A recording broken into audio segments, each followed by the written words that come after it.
All right. Well, welcome to Media Mastery Experts Live podcast. I'm joined today by Austin. You know, it's so strange. I keep wanting to pronounce your last name Seltzer. Everyone does. I always tell everyone I was one letter away from being a billionaire. So, Is he a billionaire? I have I'm no not idea. quite The Seltzer sure. Well, name, yeah. Anyway, Austin Setzer. Yes. There we go. Perfect. Welcome to the show. Thank you.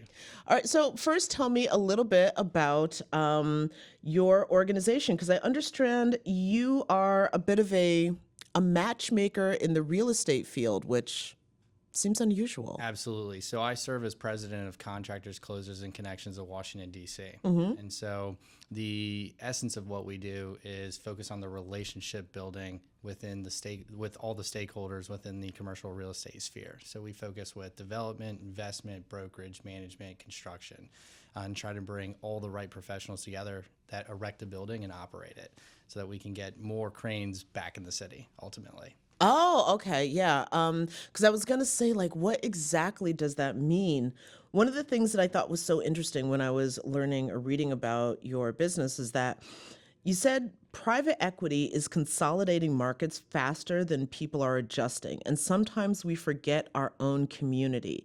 How does that play into what it is that you're trying to build here? Yeah, so there's a large portion of society is feeling displaced and disenfranchised, and so that even happens within business because the marketplace is changing so rapidly, right, with AI and all these innovations, and ultimately.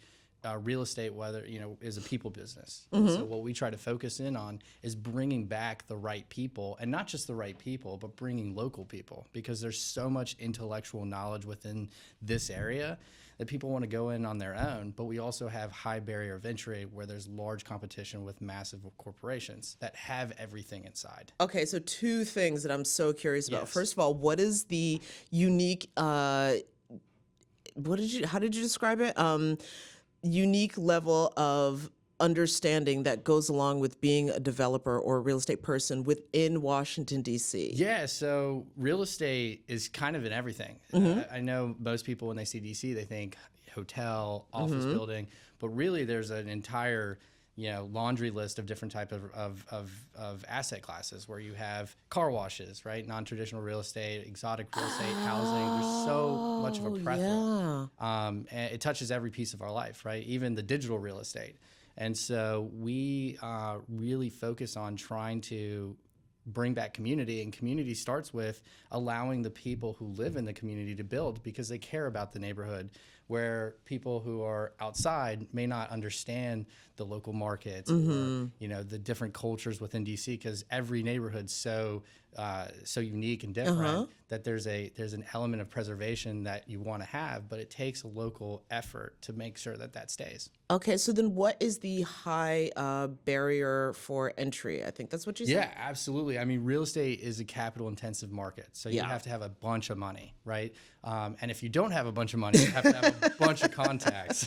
So you need people that believe in what you're doing, that understand that the Excel spreadsheet models make sense, and you have the right people that share the vision as well. Because if you cut down on some of the investment to preserve some of the neighborhood, they don't have to be a dichotomy. They can actually be a shared interest. And so what we focus again is on bringing those people together so that they have a voice, because big organizations that department everything can kind of do it all. But the intellectual capital of people who've been in those companies that don't want to necessarily make a corporation rich, but want to go out and build their own wealth and preserve their own neighborhood, we try to arm them with the resources, i.e. people, that are needed, that they outsource to, so that they have those. Fascinating. Yes, absolutely.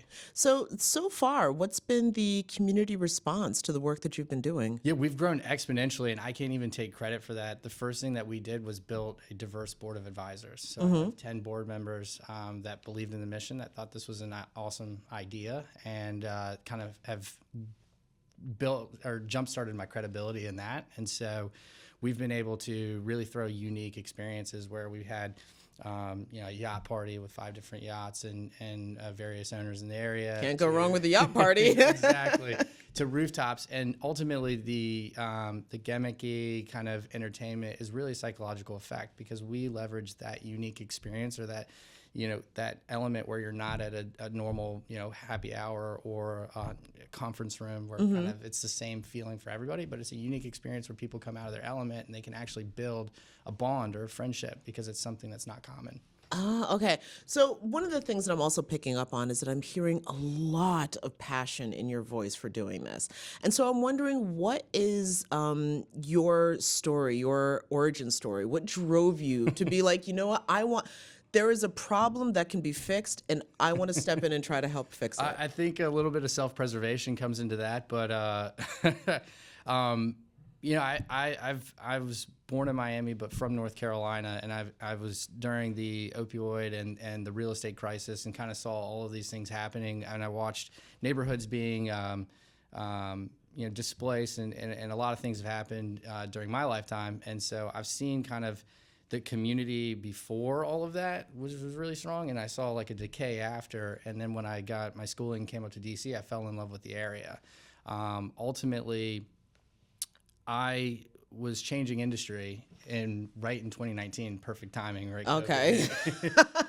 And so I went into the commercial industry, the commercial real estate industry. And you were coming from which one? So I'm on the insurance side as a Okay. brokerage, but I was doing health insurance previously, and then ultimately moved to the commercial real estate portfolio management, risk management side, and trying to start a business when everybody was online and there was no culture, and it was kind of like the ones who already had established their credibility and their network were succeeding very well, and the ones that weren't were kind of like, do I stay? Do I survive? Do I make it? And so that was really really telling for me that there needed to be something out there to help people, because the trade associations, the organizations have their old boys club or have their natural network that they've already established, and people are trying to find their fit. And so we've built really a community of collaboration.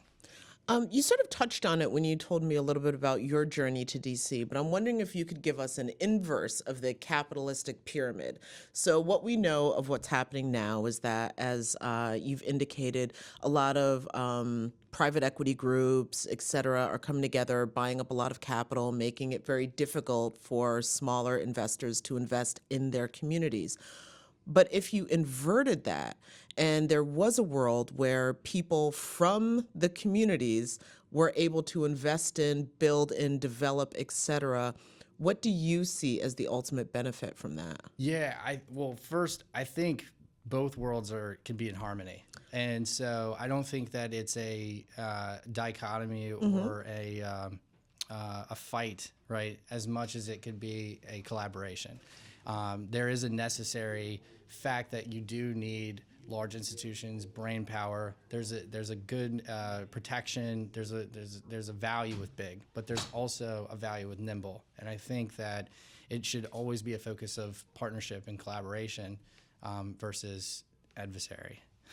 All right. I think that's a great story. And again, one more time, what's the name of the business? Contractors, Closers, and Connections of Washington, D.C. All right. Well, listen, Austin.